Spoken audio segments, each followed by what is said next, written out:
ask anybody's question but yours. You're an idiot. And really a disloyal person. What's up, everyone, and welcome to the Disloyal Idiots podcast. We're back for 2024. Fran Brown probably has signed 50 more recruits by now at this point.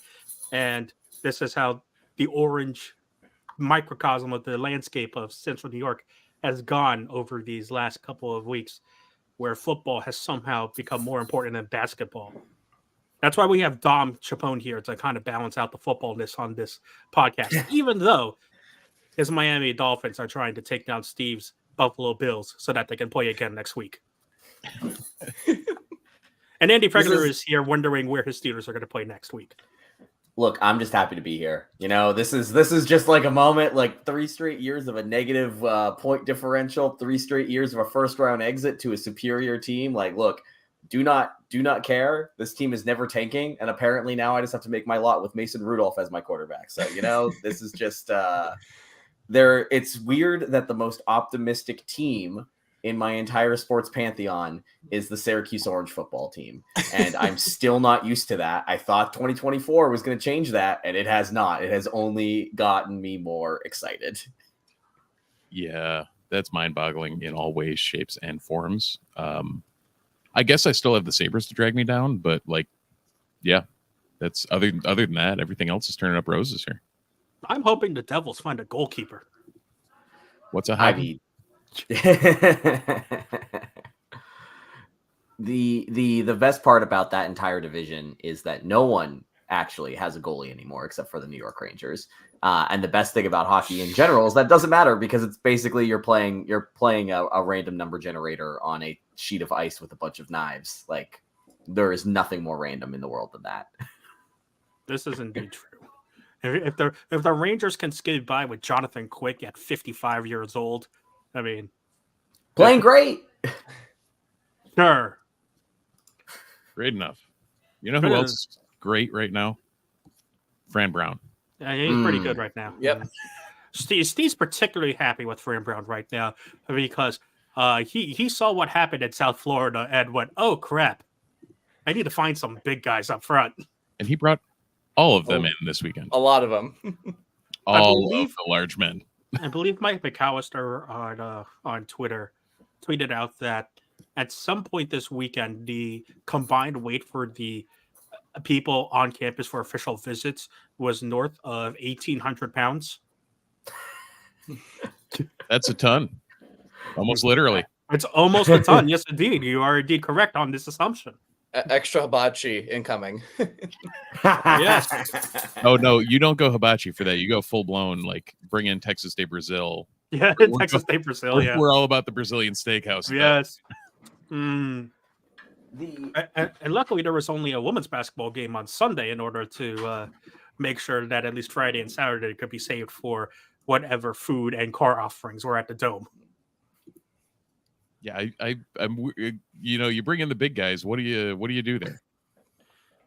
This is where you get Jim Boeheim's good standing with Delmonico's, like really in. Bring in all the steaks, whole side of beef. Call it a day. Well, even before this weekend, Steve, Fran Brown found 2 big guys to join his trench reinforcement. Yeah, both of which visited this weekend, right? I believe so. Potentially. I forget because we're also in another weird scenario where it kind of gets mind-numbing and gives people migraines and headaches looking at the list of official visitors every weekend now for Syracuse football, which is a phrase I didn't think I'd ever say during my time as a Syracuse football fan / writer. Yeah, I think the crazy part about this is that, and we'll definitely get into this more and more as we talk about this, but there's a level of sophistication to this whole enterprise that I think is becoming abundantly clear. Like Fran loves his dart analogy and he loves to make it sound like, oh, this is just random. Oh, we're just shooting our shot. But this is incredibly calculated where it was really obvious the first round was let's go after the guys that are obviously available, but we have space for. Like, it's really obvious to say that if this guy comes in, we will make space for him on the roster. We have the scholarship room to play with right now. They really took that first opening window into like, let's see what we can get. Then more recently with these bigger guys, literally like the big guys, you see that they're targeting certain positions, they're targeting certain types. And this is the part where I think is interesting to bring, like, not to jump into the Steve offensive line talk 7 minutes into the show. Why not? Yeah, it seems as if what we saw on the defensive side of the ball was recruiting towards a more traditional, not 3-3-5 kind of system. And on the offensive line, it seems as if they're clearly trying to plug some holes that they're anticipating are going to open up. And I know that we've talked about that. We saw it in the bowl game. The offensive line was always going to be the question mark going into next year. And it seems as if Fran agreed with that based off of the type of player that they're trying to bring in this window to the offensive line and the positions that they're targeting. Plus, Andy, you have to look at this past season in particular, where like you can have somebody who is competent, like Garrett Schrader, and if you still don't have the O-line to protect him, at the end of the day, like it doesn't matter what. Kyle McCord could be great and all, but at the end of the day, you kind of need to protect him so he can make the great throws and kind of like make some good reads out of the pocket. So I think Fran Brown saw that, especially even quarterback or not at the bowl game, that was still a problem. See DeVito, Tommy. I kept wanting to say Tony, and I was like, that's very not right. But according to some New Yorkers, probably very right. Yeah, could be. I just want to throw this out there before I even pull the spreadsheet up at some point here. Actually, here, this is a round table. How many 4-star or better recruits has Syracuse landed and had get to campus since 2000 to now? I know the answer to this question, so I shall keep my mouth shut. I wonder if you do. Unless you're looking at the sheet right now. I'll guess like 4-star 5 or higher. I'll guess 5. I'll go low. I would hope it's at least in the teens. I think the answer is 3. 13. It is okay. 13 total. It was 15 with a couple of them being transfers and a couple of them did not qualify. I echo Christian's point that if we were actually guessing single digits for real, that might have been not a good thing. What I'm guessing the follow-up to Steve's first question is going to be is how many 4-stars Fran Brown has in his commitments in a month. Right now. In 1 month, because if anyone didn't hear, another 4-star is joining the Orange this weekend. Marcellus Barnes, a cornerback from Tennessee, is heading north to hang out with Fran Brown in the as we're continuing the DBU thing. So that brings it up to a total of 5 4-stars already committed in the class. That is just freshman recruits. You have 5 4-stars, 2 4-star transfers, and a 5-star transfer coming in. So that's more than half of what Syracuse has brought to campus in the last 23 years, coming in the last month. Phew. This is dumb. Oh, You're in straight dumb territory, and I love it. I think the part that just gets me about this is that Fran is proving in an era where we have all seen the writing on the wall, where when the inevitable separation of the Power 5/Power 2 conferences and the rest of college football happens, Syracuse is definitively today outside looking in. And there was always an expectation that was why Syracuse couldn't necessarily recruit. And it turns out, you just need the right guy in there. You needed like an old school recruiter who can build relationships with these players. And I think that's the part that gets me, is that all of these players are saying a lot of the same thing. There's a lot of the Jersey guys who are saying, look, it's really cool, and a not so subtle dig at Rutgers. It's a really cool idea to all go to a big school and play together. Cough, cough. LOL, LOL. But they all are saying that the relationships that they have with either Robinson or with Fran Brown make them want to commit to the project. They're not committing to the program of Syracuse. They're committing to the project of let's revitalize Syracuse. And I think that has been really eye-opening for me to see a coach in such a short period of time successfully sell a vision of a program. One, to land him the job, and then two, to land this class that is, as Steve is alluding to, the best recruiting class that Syracuse has ever had since recruiting classes have been tracked. Coincidentally, that's what I say to Wonder Kids when I'm trying to recruit them to a non-league side in Football Manager. So yeah, this well, let's see. I fancied up I don't know if you guys saw, I fancied up the spreadsheet, all over the place. Once again, if you're listening on your podcast platform of choice, Twitch, YouTube, Twitter, Sundays at 8 p.m., where you can feast your eyes on the spreadsheet that Steve has. Yeah, we're at the 11:30 mark if you're listening to this on the pod and you want to come see whatever this mess that I put together is. A color coordinated and all, so. Oh, absolutely. And it's just so you know, it's also conditionally formatted. So, Perfect. Of course it is. Why not?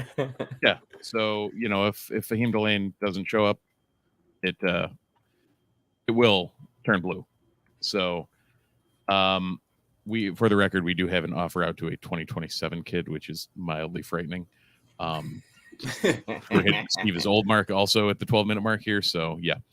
But, for 24, swings and misses on some of the very big targets, literally with Overton, but still a couple outstanding. And then, you start getting into, we're flipping and moving and grabbing some transfers in the, low mid 90s range. And then every single recruit in this blob of orange here is at or about where Jamie Tremble, who was the only real high-rated recruit we had coming in prior, was. So if you don't think that Fran's doing work, Fran is doing work. And the really funny thing is, if you go to the guy that's 3 names under Tremble, in one good old douche I've heard of chestnut, him. because He's back. Because I think one of the things also that kind of gets lost in the shuffle of all the great recruits and transfers that Fran Brown is bringing in is that we kind of also just glossed over and forgot the fact that during this holiday season, Fran also kept a lot of key Syracuse returners in Justin Barron, Marlo Wax, and Arande Gadsden, who are all coming back for another season in Orange, where I think a lot of us probably thought that those guys would at least either transfer out to a bigger school or test the NFL waters. So this is that alone, those 3 guys, and Wax, Barrett, and Gadsden coming back is a huge win for Brown. And then you add on to the fact that because of the weird NCAA 2-time transfer, you can't enforce this waiver type of thing with the whole lawsuit, allowing 2-time transfers to play once again without having to sit out. He gets Deuce Chestnut back in Orange to return the cornerback to a place he's very comfortable in playing in. And yes, not getting the guys he's had relationships with to come to Syracuse is one thing, but also to keep a lot of the guys who were key players in Orange and keep them on campus is another thing, because he's only forged relationships with those guys for max a month. And that is a huge, huge win for the new incoming coach, that the returning players, some of the most influential locker room voices of the Orange of recent times, believe in that project enough to stick it out for another year in Central New York. Yeah, Christian, I think as you said, like the point for a lot of Fran Brown's tenure up to this point has been just like, how many good recruits and quality recruits he's getting, but also the fact that we could say, like on Twitter or on X or whatever, that, oh, this guy committed to Syracuse over Alabama or Georgia or Ole Miss, is the sentence I would never ever hear in my life. But I equally think it is important to have, especially in that locker room, the foundational elements of like a good culture. Like the nice part is not only does Steve, as you said, Fran Brown have that inherent good ability, and Andy, as you said, to just build a good culture and kind of like sell that vision to recruits. I think the returners who are coming back to Syracuse, who either played this year and were pretty vital, they're going to be able to enforce that culture. And you aren't having more on the newer recruit / newer player side doing that. You're having these established guys who have been in college football for 2, 3, 4 years. And that can make all the world's difference we have to remember that this is still a first-year head coach. This guy still was a former defensive backs coach. So there still has to be that adjustment taken into account there. Yeah, I think the caveat that obviously everyone here is everybody who has been around this program long enough to caveat things is going like, man, it's really going to suck if Fran can't coach. Like, it's really going it's obvious that he can recruit, but we've yet to see him like don the headset for a game. We've yet to see what he does on fourth down. Like, I know that he's out recruited Dino to this point, but man, the number of people here who are ready to fire Dino after some relatively defensible calls that didn't end up working out in his favor remind you that, like, when you are Syracuse, the margins are so much more important in game. Like, you don't get the opportunity to make a mistake and then get another chance later on. Like, you usually only get 1 or 2 chances to really like take that swing. And we don't know how Fran's going to react in those situations. Now, I do think that it's obvious by the staff that he's building out. He's getting a lot of guys who have a ton of experience and have yet to get their like big shot. Kind of looking at, Elijah Robinson is somebody who Fran literally called out during his press conference, who he does not want to be at Syracuse in 3 years. He wants Elijah to get a head coaching job the way Fran did off of this Syracuse job. It seems like Nixon, the offensive coordinator who's coming in, is another guy who Fran would really like to elevate his profile while at Syracuse and then move on somewhere else. And I think that is refreshing, to say the least. But I do also think it kind of illustrates that Fran seems willing to let each side of the kitchen kind of cook their own way. And then he's going to obviously be involved in recruiting, be involved in strategy. But I am intrigued to kind of see, it's weird to say this, but like, I'm really excited for spring ball. Like, I'm really excited to see what the access looks like for the spring semester in terms of media access to assistants and to what happens on the field, because notoriously previous administrations really buttoned things up and it made it really hard for us to kind of digest what was actually going on behind closed doors. I was gonna say, for the football writers post Mike and I, that'll be like a dream come true. At least getting the one-on-one interviews. I also will say, like, for people who bring up the concern about like we haven't seen Fran Brown put on a headset, there's also the idea that at least we know that he hasn't put it on yet. Nothing bad's happened. Like, the nice part about Fran Brown is that, because I'm coming at this from the depressed Miami Hurricanes view of like Mario Cristobal, he was already a name. He already had a reputation as a good recruiter, but he obviously had an equally bad reputation of being a horrible game manager. And you can argue, I think Babers had a similar thing too, where by like year 6 or 7, it was like, up here we go, another close game, and somehow SU's going to fumble it. There's never been a test case with that with Fran Brown yet. So there's at least like, we can give it like a few years before we actually decide like how good of a coach this guy is. And at the very least, Andy, like you said, he has surrounded himself with like actual competence at these assistant positions that they, at least at the very worst, will know what they are doing, which sometimes you could say that was not the case for at least the past couple of years with some of the inconsistencies with football in general. I would hope that Fran Brown knows that he can kneel the ball.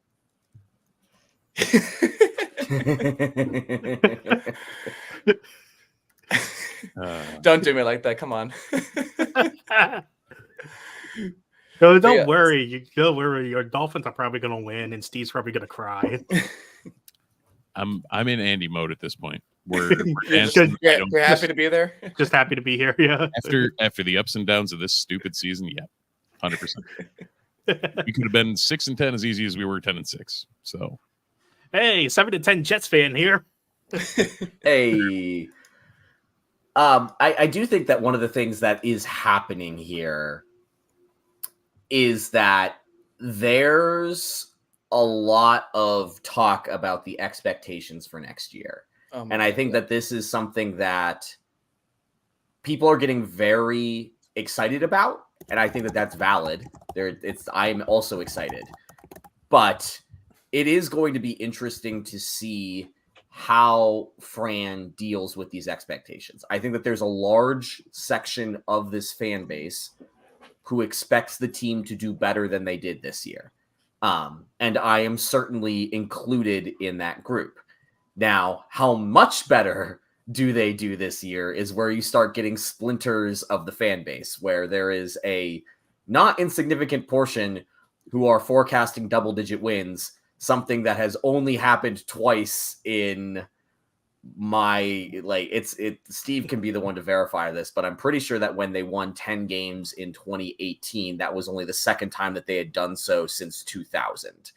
Yes. Yep. Yeah. So like winning 10 games at Syracuse with including the bowl game is not something that happens here. Like that is just not, that should not be the expectation. But you then turn around and you look at the schedule, and it's really hard not to get excited because Ohio, UConn, Holy Cross is about as soft of a non-con as you can get, pending where this UConn game takes place and when it takes place. No, there's no pending. That's still like, no matter where it is or what's going on, that's still that still should be a cupcake game. It should be a cupcake game, but like we've seen, like if that game is in stores in November, like that is just cakewalk. That is like the recipe for something weird and dumb and stupid to happen. Like we've been around here long a Syracuse fan too long, Andy. Because saying. Andy is expecting a handoff to Dan Villari in that game to happen a few too many times. Look, I'm just saying you go around this program enough and in general, it is a bad idea to play a non-conference game late in the season. Ask every single team that plays their rival late in the season and ask what happens to them. Georgia feels pretty good about it the past couple of years. I mean that's fair. But then you look at the ACC opponents. I think this is where things get really interesting. Is that the road slate taking on Cal, NC State, Pitt and BC is not that challenging. However, we've seen Dino could not win on the road.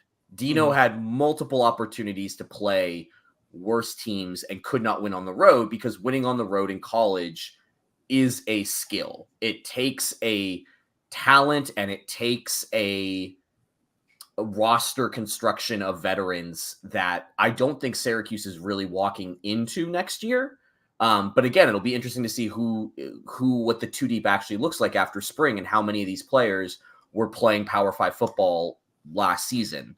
And I think that's probably for me the most interesting piece, because if you end up with a roster that has a two deep that is filled with transfers and guys that played last year, there's enough experience on the roster to make me get more optimistic about this schedule. But if you're going to be relying on a lot of 4-stars who are coming into college for the first time, like speak of Deuce Chestnut, like we saw him in that freshman year. He was excellent for the first half of the season. The second half of the year, there was a lot more exposure that he was opened up to because teams had film on him, and it was his first time like going up against another team that could exploit what he wasn't doing right. And I think that this is going to be what I'm looking most forward to over the next 4 months as we dive into what happens at spring, who's getting snaps, what does the rotation of cornerbacks and safeties look like when you have such a talented room that he's assembled between transfers, returners, and freshmen. But I think hilarious because last week Kevin literally was saying in the Slack, we really need some quarterback depth. And we get Deuce and we get a 4-star with Barnes and like, oh, okay, poof. Well, never mind. But the other thing too, I think the reason why there's all that optimism is that what was the other issue besides not winning on the road? It was also not being able to have a good chance to win because the depth was pretty bad. And this team, you would argue, at least, even if it's not like we haven't seen it on the field yet, it is just on paper like really good in terms of like having actual like multiple guys who could play at certain positions and not just relying on one person. If there's an injury, then because injuries are going to happen, we can't. I think in football, especially, you can't be doing the asterisks of like, oh, if this one player got hurt, the season would be completely different when there's 53 people on a roster. Like, that's just not how it works. So I think that's where the optimism also is. And more importantly, Andy, back to your point on that schedule, no Notre Dame, no Clemson, no Florida State. Maybe that changes, but at least for this upcoming year, not having that, like, who is the best team on that 24 schedule? And that's Well, that's yeah. Well, that's what I was going to, that's what I'm kind of leading you to, is that the biggest thing that's happened since we've last recorded is that the 2024 schedule has changed. Army has dropped off of the schedule, and Syracuse needs a 12th opponent. The rumors that was then, I think it was confirmed either online on Twitter or on one of the radio shows, was that Syracuse was looking to schedule Kansas for that game, and Kansas ended up backing out. It now becomes a question of who does Syracuse get to play to fill out their schedule, because they already have Holy Cross on there. So if they add another FCS opponent, it won't count towards bowl eligibility. So I forget if it was Kevin or Mike who pitched it, but there's one of the options I know is for sure moving up one of the Notre Dame games. So yeah, we can maybe mitigate like 25, let's say.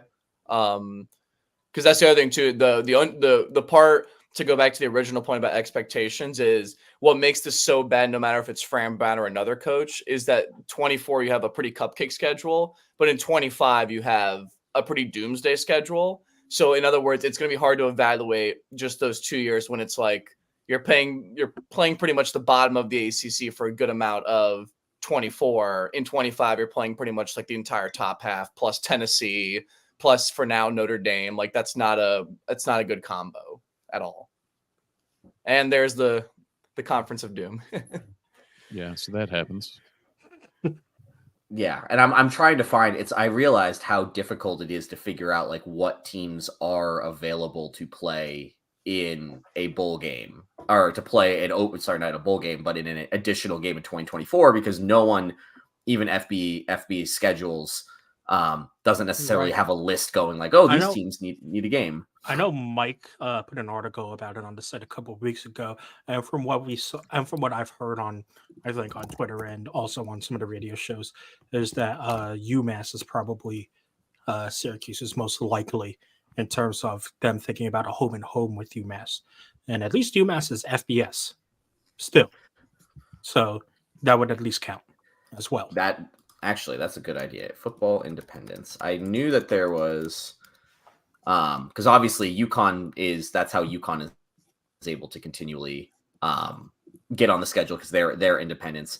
Yeah, you've got Army is dropping off of the independent route, and you have Connecticut, UMass, Notre Dame. Those are the three independents at the FBS level currently. Yeah. So as of December 27th, FB Schedules did put out a listing of who had open dates. Again, I don't know which of these will align, but non-ACC opponents, you have FIU, Florida Atlantic, Hawaii, New Mexico State, Northwestern, Notre Dame, the aforementioned, SMU, and TCU.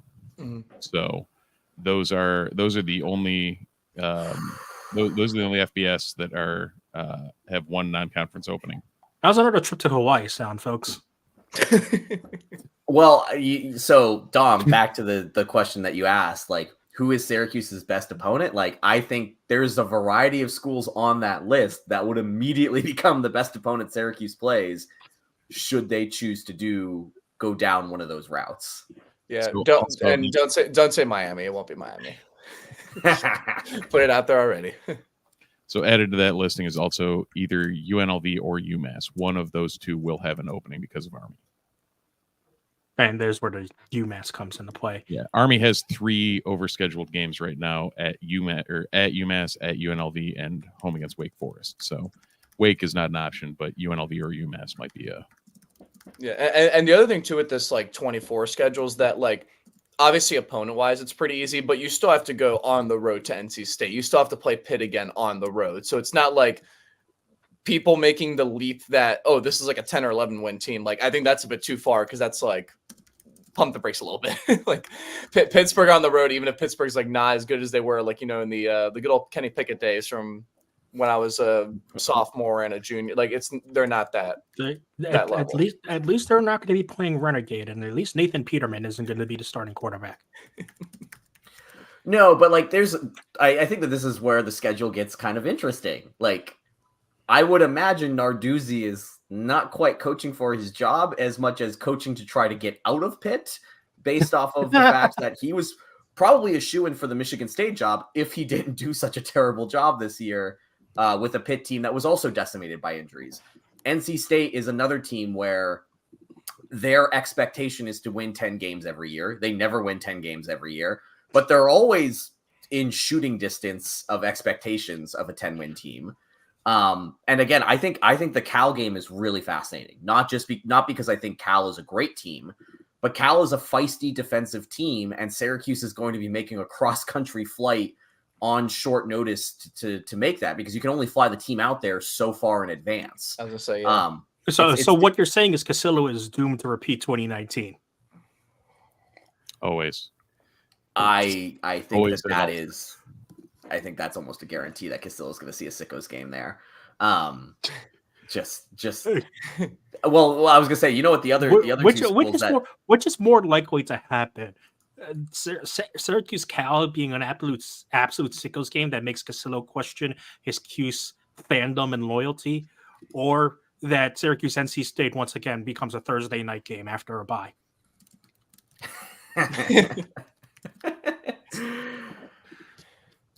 Oh man. Exactly. Yeah. I think it's, again, this is why I think spring ball is going to be, I keep saying like, this is why spring ball is going to be exciting, but like, it really is, because I think that there's a really good shot that this Syracuse team could be very good. I also think there's a very good chance that this Syracuse team could be very talented, but it's going to take a year for all this talent and these new systems to come together and gel. Mm-hmm.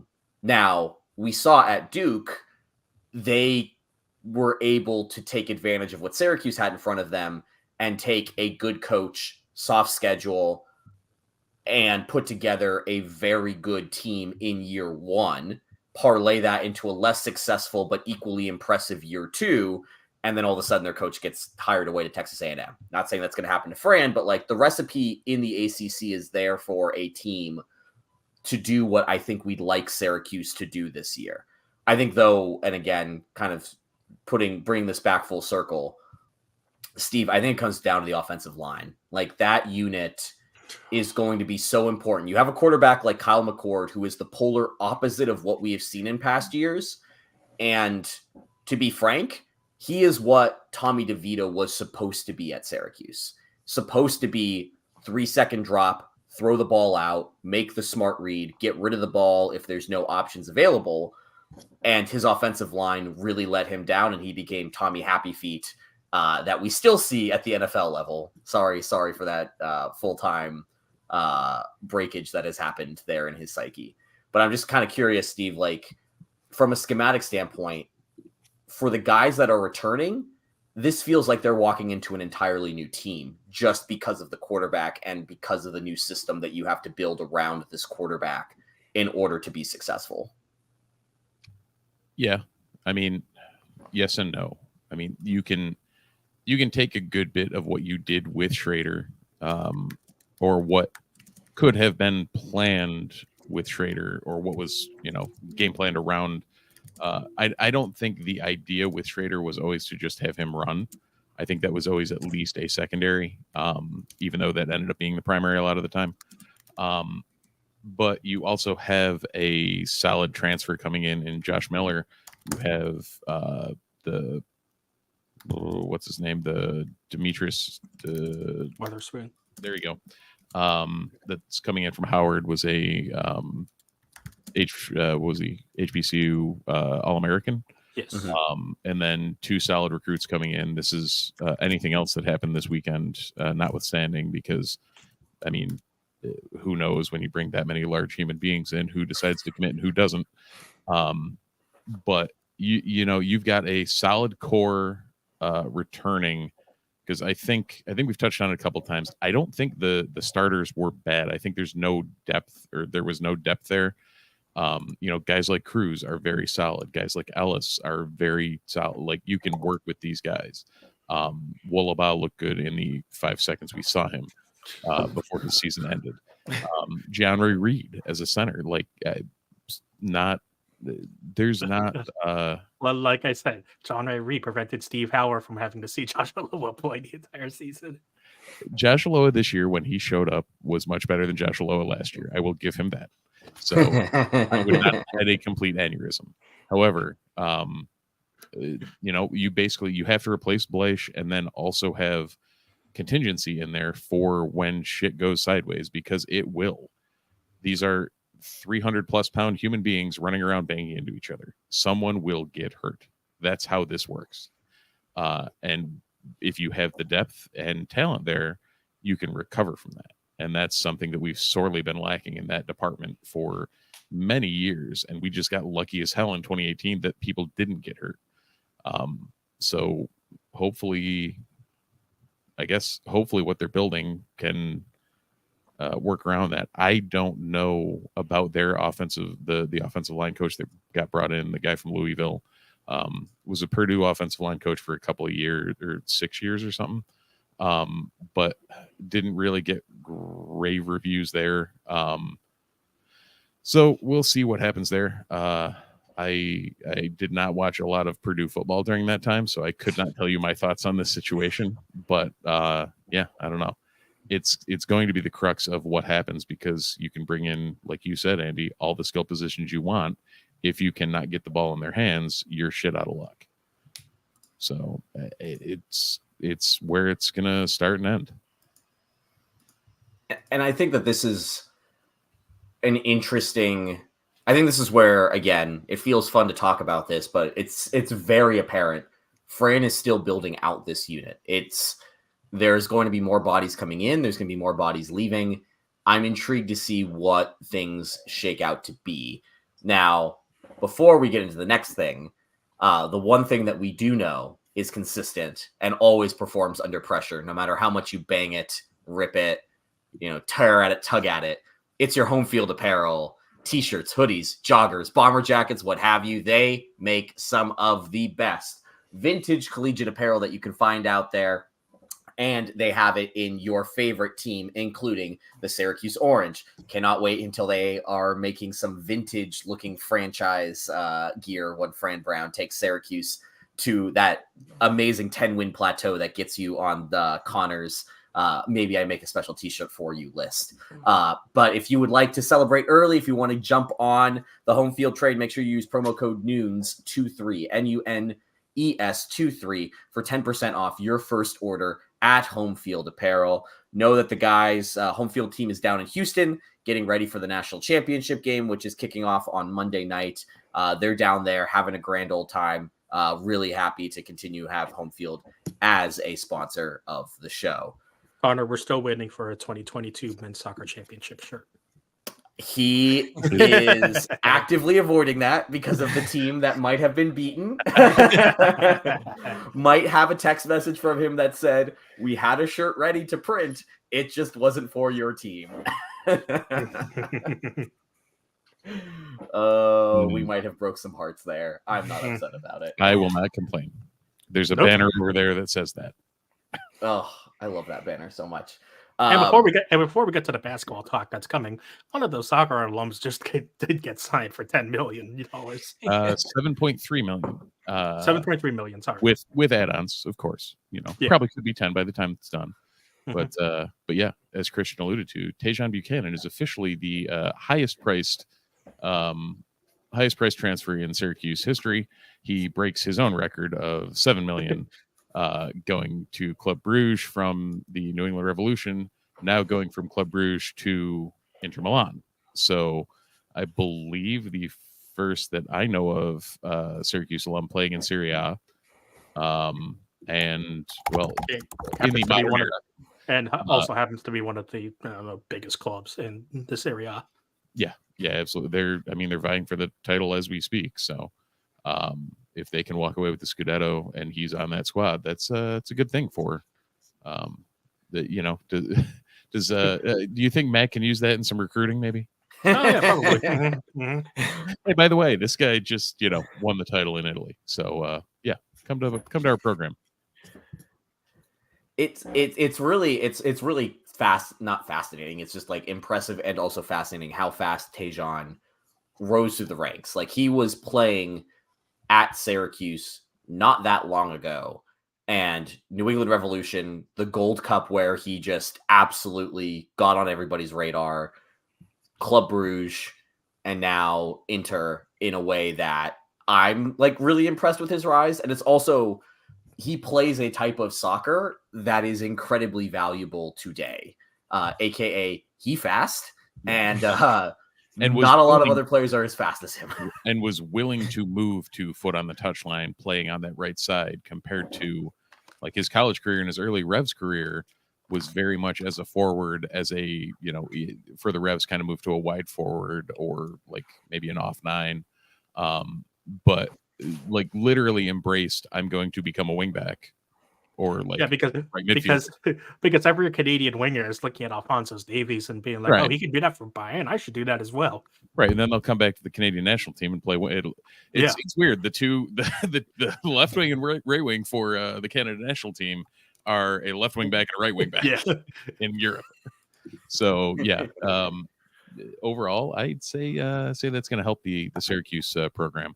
Also of note, Kamal Miller, former center back for the Orange, has moved from Inter Miami to Portland in MLS. Making Steve and Andy real sad. It's going to be slightly conflicting. I hope that the Sounders score many goals and none of them over Kamal. Yes. And then also the free agent signing also that made me slightly mad as well. Mainly because I just have an irrational hate for Cincinnati for no good reason. Fair enough. That is a weird hate, but now you have to give them some respect because our boy Miles Robinson is now going to be playing for FC Cincinnati, team that won the Supporter Shield this year, Yes. So he's going to a team that was very good last year and hopefully making them even better. Again, I think Miles is going to be one of those players. Might shout out to Evan Weston, Syracuse alum.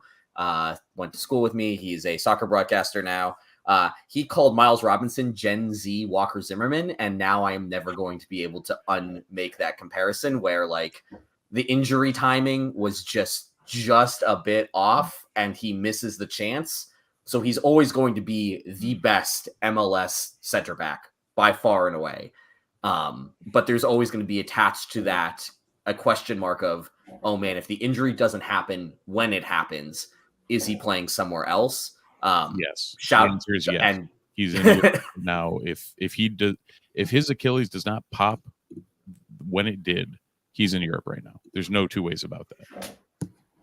Yeah, I think this is again, I think I don't know, Steve, if you had more information.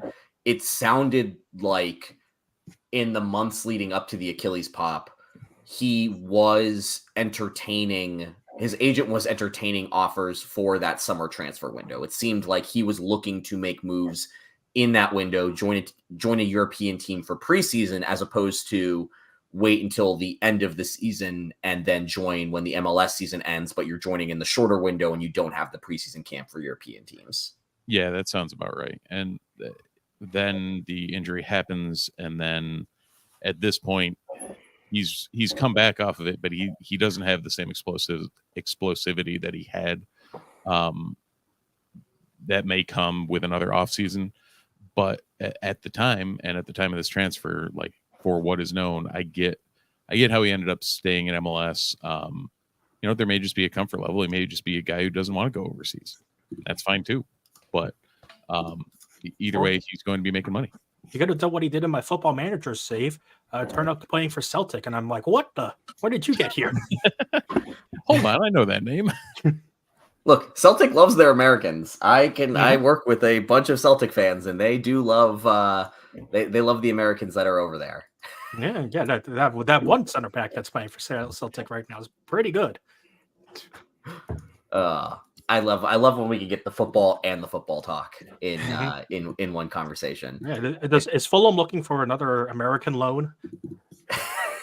Why not? Look, It would make me very happy if Miles did get the shot. Like if he got the 6-month American trial loan to go over and play somewhere, because he definitely deserves it. I'm happy for all the Syracuse players. Like again, Tajon just absolutely crushing it in a way that I never thought that we'd talk about a Syracuse player.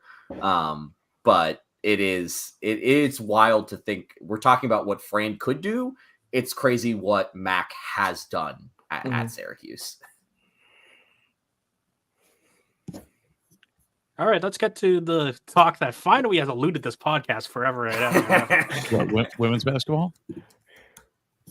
Oh yeah, let's talk about that first. It's a lot better. We'd rather talk about that. We have Dom on, so why not? Yeah. Dom, I think you were the one you were I was like, I turned on, I think it was New Year's Eve was the Notre Dame game, or that ridiculous third and fourth quarter. That was a good game. I host a giant New Year's party, and so I'm cooking, I'm doing all this thing, and people are like, oh well, let's throw something on the TV, and it's like, oh well, Syracuse women are playing, like that's a fun watch. Oh, it's Notre Dame. Okay, this might not be a fun watch, and that was a great game, start to finish. Yeah. So I guess to do the quick catch up for the last almost 2 months, but 12-2 this year. They just beat Boston College before we started recording this, so they have just 2 losses all year through pretty much halfway through the season, which is really good. Number 25 in the AP poll. I imagine they'll drop because they just lost to UNC, who was kind of like the first team left out on that AP poll, but their only losses have pretty much been that dud and then a 2-point road loss to Maryland at the beginning of the year. So in other words, they have looked really good. The big thing has been already 3 quad 1 wins, and we still have another pretty much like 6 to 8 weeks left in the season, but also no bad losses at all. And obviously the nice part about covering women's basketball is that you're getting both Leggett Jack and Adrian Autry kind of both in a very similar situation of rebuilding a program into a new chapter, and with the new landscape kind of around college basketball, especially with NIL and the portal, them being this good, this fast, because Leggett Jack is only in her second season, is honestly ridiculous. And I know I can say, even me being an optimist, did not think this team was an AP top 25 team, but here we are. So that's it. We can always bask in the moment for now. Yeah, it's good to see them back on the upswing. And yeah, the couple times I've watched them this year, they've been, it's been an extremely entertaining brand of basketball too. Like over, the last 2 years, watching what Leggett Jack's doing with this program, compared to, dare I say, watching the men's program last year. So. the bigger picture thing too, which I've had some conversation with just like some guys who are like kind of in my grade, but like obviously big Syracuse fans, is there's obviously a lot of talk among the students about like the tenure of John Wildhack and kind of some of the, the ups, the downs, the moments of frustration. But the one thing that I think, especially because we're in a new year, obviously like 24 now, the one thing is that has aged very well for him, at least so far, is how well the hirings of Fran Brown, Adrian Autry, and Leggett Jack look as a trio, with the optimism around all 3 of those programs, with both the basketball teams mid-season and with football next year.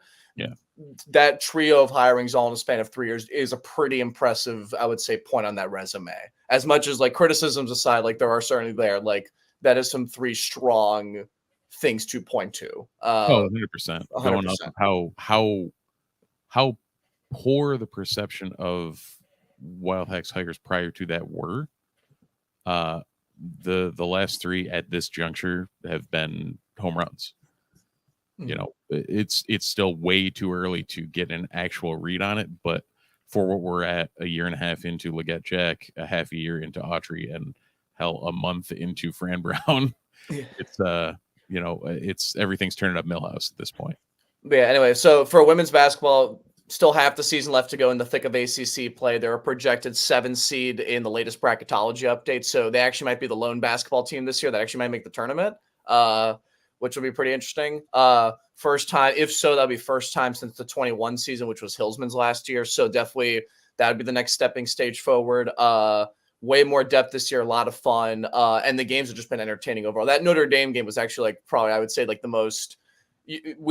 Syracuse is now 4-36 all time versus Notre Dame, like against Notre Dame women's basketball. So that is a rare win for a program that does not beat the Fighting Irish that often in general, but especially in women's basketball. So that was definitely a good way to kind of start 2024 here. Nice. What about the other way you started 2024, Dom? In the glorified gymnasium. The good old Cameron Indoor, a lot smaller in person than what the TV shows. I will say, my goodness.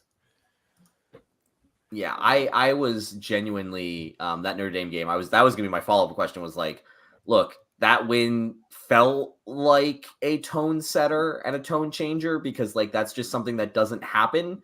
I guess kind of like looking through the rest of the season.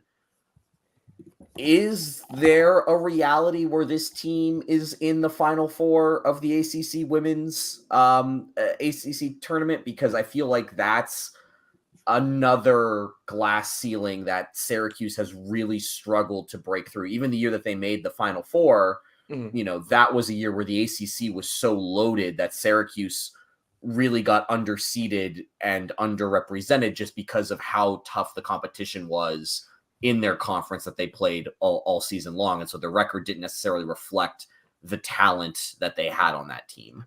It is going to be a similar case this time around. So interestingly, they had the Orange had 11 non-conference games and they went 10-1. Last time I checked, that was the first time they actually got to 10 non-conference wins since that 2015-2016 season when they went to the championship.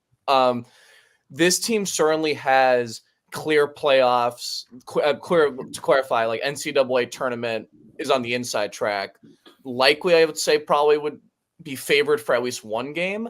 The hard part is that this year the ACC is just so stacked. I'm not even joking. Even 9 of the 16 teams in the ACC, including Syracuse, are projected to make the tournament, and only about one of those is like a fringe, like last 4 bye or last 4 in kind of deal. Like these are like some pretty top teams. So Syracuse, fortunately, will get some easy matchups that will kind of bolster that in-conference record, if you will. Like, to clarify, last year they were 7 games above 500, and they were 9-9 in conference play.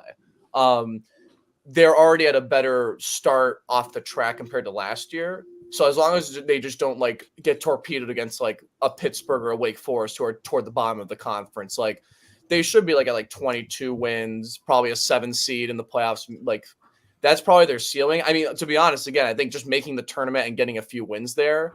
But like you looked at what this team did in the NIT last year, where they made it to the Sweet 16 as kind of one of those first teams out. So this team definitely has some upside. So I think it's obviously still too early to call, but compared to last year, way more depth. Alyssa Latham as a freshman is just killing it on both ends of the court. And I think you'll notice this trend. You like to see it hopefully a little bit more from men's basketball because, again, it's still early. But the one thing with women's basketball, the second year in particular, how many players returned and then got better and have made a jump both in terms of their minutes, but also their actual like viability on the court. There were so many players last year who just got minutes that, quite frankly, it was hard to keep them out there because they were either limited on offense or defense, like Sanaya Wilson, Kennedy Perkins, just to name a few. And they have turned into legitimate 8th and 9th players off the bench. And when you have 9 or 10 people, you can get away with having an injury or two because you've got this four different players are averaging double figures. You can go on and on. They just have way more talent this year. And I think it's showing with their results through 2 months. Depth for a Syracuse program? What are you talking about?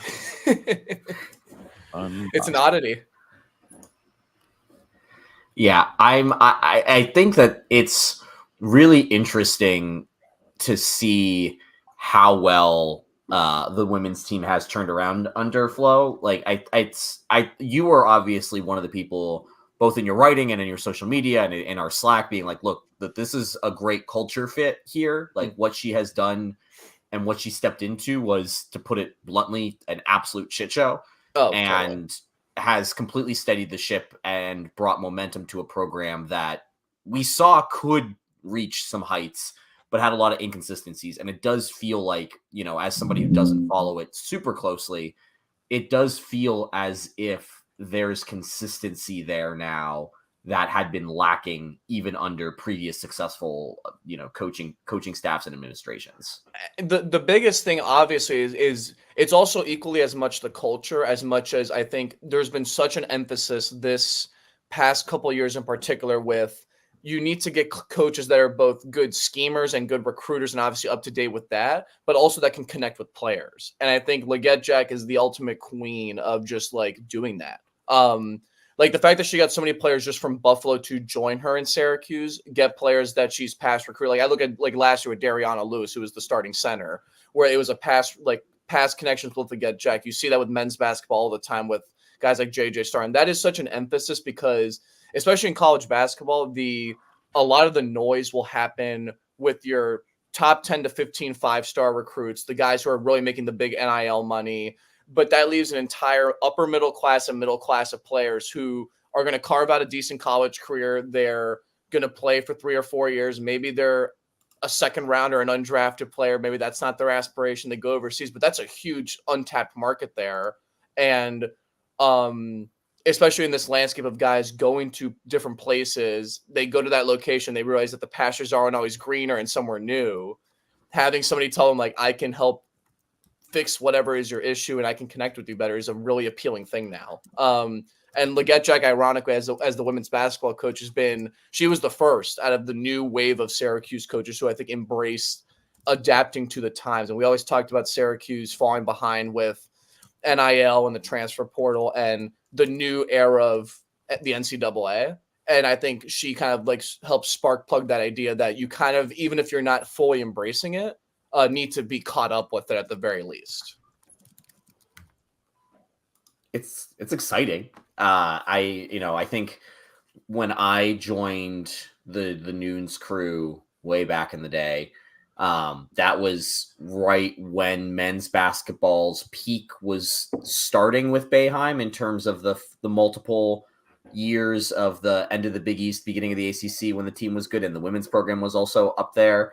And it was the first time that Syracuse had really experienced excitement around women's basketball. I feel like in the time since then, there's now a base there, and they just needed to be given some hope that this is not going to be a flash in the pan. This is going to be something that can be sustained. Sounds a lot like the football program, to be completely honest. But it's exciting to see that things are going well there. On the going well-ish, except when you go to Cameron Indoor front, we'll continue the great tradition of this podcast specifically of ticking off basketball fans by talking about basketball very infrequently. On the men's side, they beat a decent Pitt team, and then they lost to a good Duke team. And that kind of feels like where we're going to be for this year. Yep. I think just the microcosm of both of those games just goes to show that Syracuse just has to catch their opponent on a bad day, because when you look at what allowed Syracuse to beat Pitt and what allowed them to hang in tight with Duke, especially in that first half, was that the other team just missed shots. There's a lot of open looks that Syracuse is going to give opponents right now, especially with their but the way that the defense is still trying to like kind of figure things out in a new system, at least for most of them. So if they catch their opponent shooting having an off night shooting, look, it will go well. Pitt forgot how to shoot from the free throw line against Syracuse. Duke forgot how to make threes in the first half against Syracuse, and that's essentially what saved their bacon in both of those games. Yeah, and you saw when Duke turned it on in the second half, and started making those open threes that they were getting from Syracuse. So I think Syracuse just has to get lucky at some of these, and it's really unfortunate because that's the way at least the early going on the ACC it looks like is how this Orange team is shaping out. I think where there's a lot of, I would say, quote unquote, worry or stress on the part of Syracuse fans is that this is such a critical time in particular for the men's team with the ACC schedule now, because they started off with ignoring the Virginia game from like about a month ago, started off with Pitt and Duke. You've got Boston College, which is still basically a quad 2, quad 3 scenario at home. Like if you lose that game, not saying it's the end of the universe, but that's kind of a little bit of like a a tailed sign of like what the rest of the year might look like. You're on the road versus UNC. You're back home versus Miami. Those are two of the top 4 or 5 teams in the ACC. Eventually, you're gonna have to get Clemson later down that schedule. Pitt on the road again. So the issue is that if the opportunity for a lot of those quad 1 wins in particular, if we're looking at tournament aspirations or fringe tournament aspirations, is going to happen over the next month. And if it doesn't happen now, you maybe get into the part where you're going to have to either go on a really good hot streak and notch a few wins in the ACC tournament, or you're going to have to just really cash out with some of these games in January. It is clear that for anybody who's interested in Syracuse being a tournament team, that the cutoff is going to be 5 ACC teams. That's for anywhere from 4 to 6, but 5 I'd say is the safe number. So you're basically need to take the Wake Forest or the Virginia Tech or even the Virginia spot as that kind of fit their 6th best ACC team. Not saying that's out of the works. I think there's a huge middle of the pack in the ACC this year, but you got to beat some of those top teams to kind of sneak in, and they have not done so. As we've been saying multiple times in Slack, no bad loss, no great win either, and that's kind of stuck in the middle. Syracuse is going to have to beat Virginia Tech at Virginia Tech, aren't they? Do they play at Virginia Tech? Oh, they don't, actually. They don't play at Virginia Tech. But they still are going to have to beat Virginia Tech, which is always a crapshoot because, good Lord. I will show the other big problem with this team, and multiple guys have already written stories, or me and James have talked about, is definitely the turnovers, I would say, because especially in the second half of that Duke game, that killed them in the second half. It's not even a matter of like you lose possession, Duke gets out in transition, they hit multiple threes. Like that's just the on-court impact. But I mentioned this to James, that part of the nice part about when you're covering a road game, but also a road game where you're courtside and an environment like Duke, is that you get to see basketball is equally as much a game of X's and O's as much as emotions. And kind of the in-game feeling of stuff. And with this Syracuse team having still a majority sophomore rotation, mistakes always equal frustration. They equal dumb fouls in the second half. They equal not getting back on defense.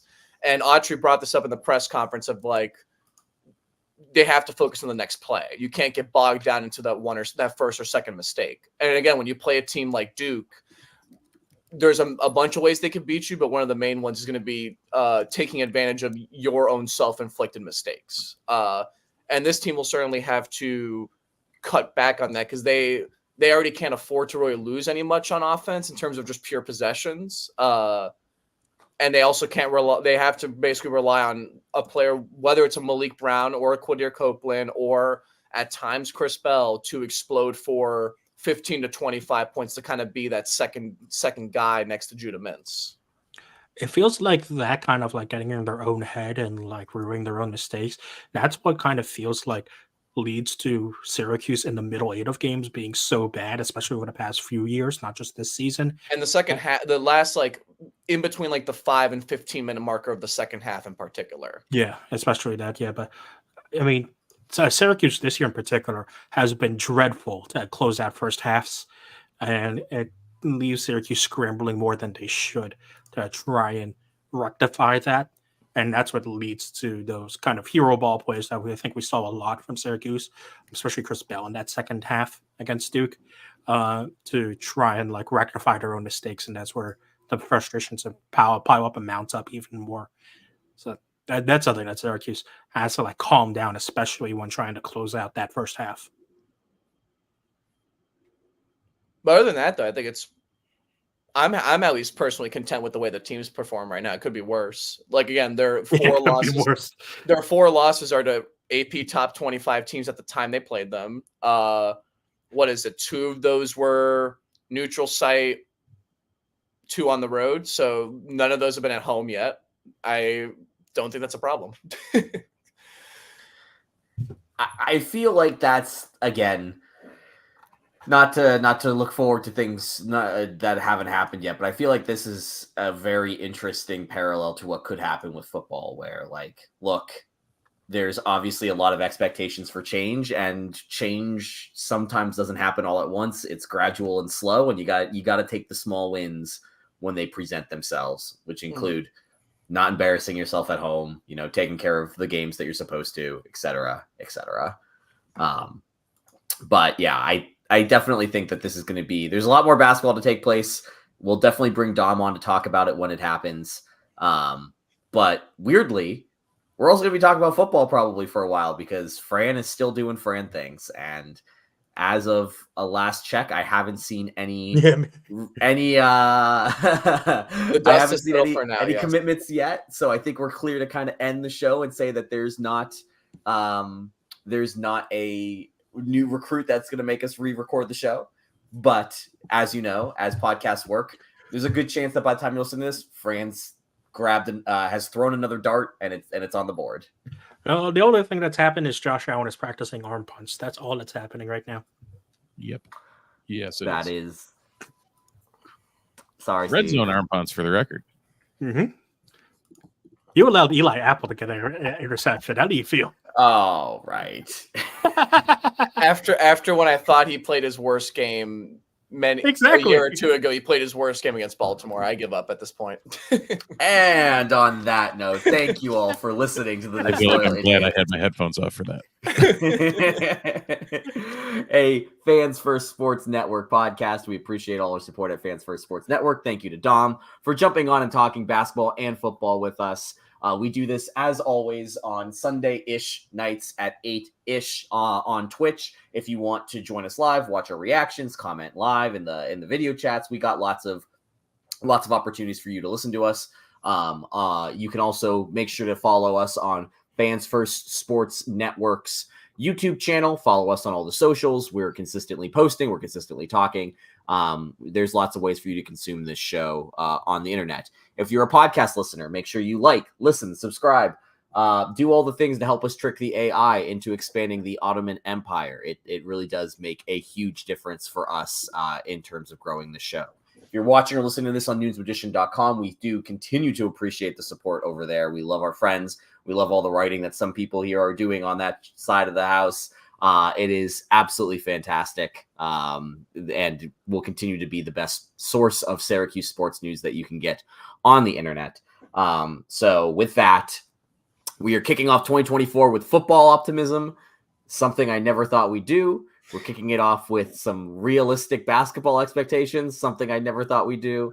Whole new year, guys. What the hell are we in for?